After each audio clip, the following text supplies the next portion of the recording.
एक छोटे से गांव में एक गरीब परिवार रहता था। मिट्टी का छोटा घर, दीवारों पर दरारें, बच्चे भूखे बैठे हैं, चूल्हा खाली है। आकाश बोला, पापा, पेट में बहुत दर्द हो रहा है, खाना कब मिलेगा? मुनी बोली, आज भी भूखे सोना पड़ेगा क्या?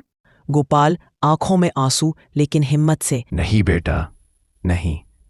आज जंगल जाऊंगा, लकड़ी बेचकर कुछ न कुछ अनाज लाऊंगा।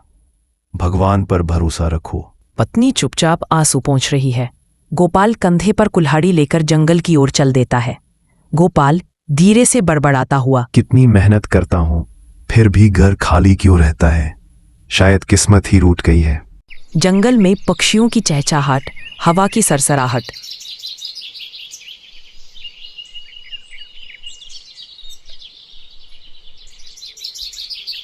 गोपाल इधर उधर देखता है और लकड़ी काटने लगता है।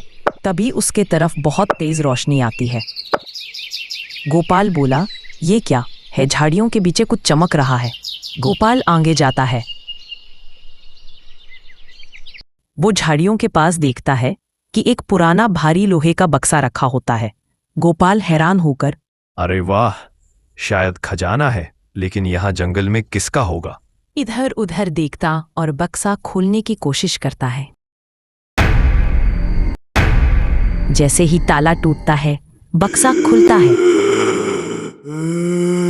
कौन है जिसने मेरी नींद खराब की है? मैं तो बस लकड़ी काटने आया था।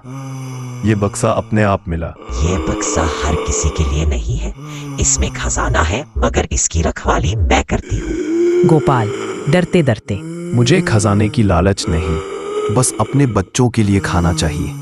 जंगल की हवा ठंडी हो जाती है। भूत आंखें उठाता है और बोला, ले जा जितना चाहे, लेकिन याद रख, लालच तुझे बर्बाद कर देगा। गोपाल सिक्कों को देखता है, आंखें चमकती हैं। कुछ पल के लिए सोच में पड़ जाता है।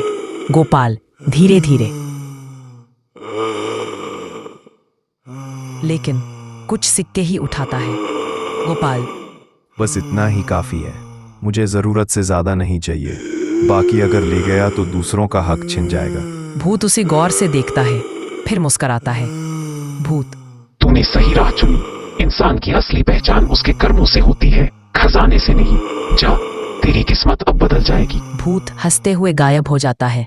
जंगल फिर सामान्य हो जाता है। गोपाल बोला, आज समझ आया कि असली दौलत ईमानदारी और संतोष में है।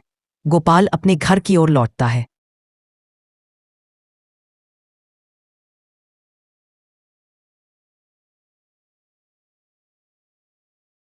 घर पहुंच के गोपाल खजाना दिखाते हुए बच्चे और पत्नी को सारी बात बताता है। अब भूखे नहीं रहना पड़ेगा। पत्नी की आंखों में खुशी के आंसू। बच्चा खुश होकर, अब हम कभी भूखे नहीं रहेंगे। गोपाल मुस्कराते हुए, नहीं बेटा, अब हम सब मिलकर खुशहाल जिंदगी जिएंगे। एक अच्छी सी घर बनवाया और गोपाल गांव वाले को भी मदद करने लगा। यही है असली इंसानियत।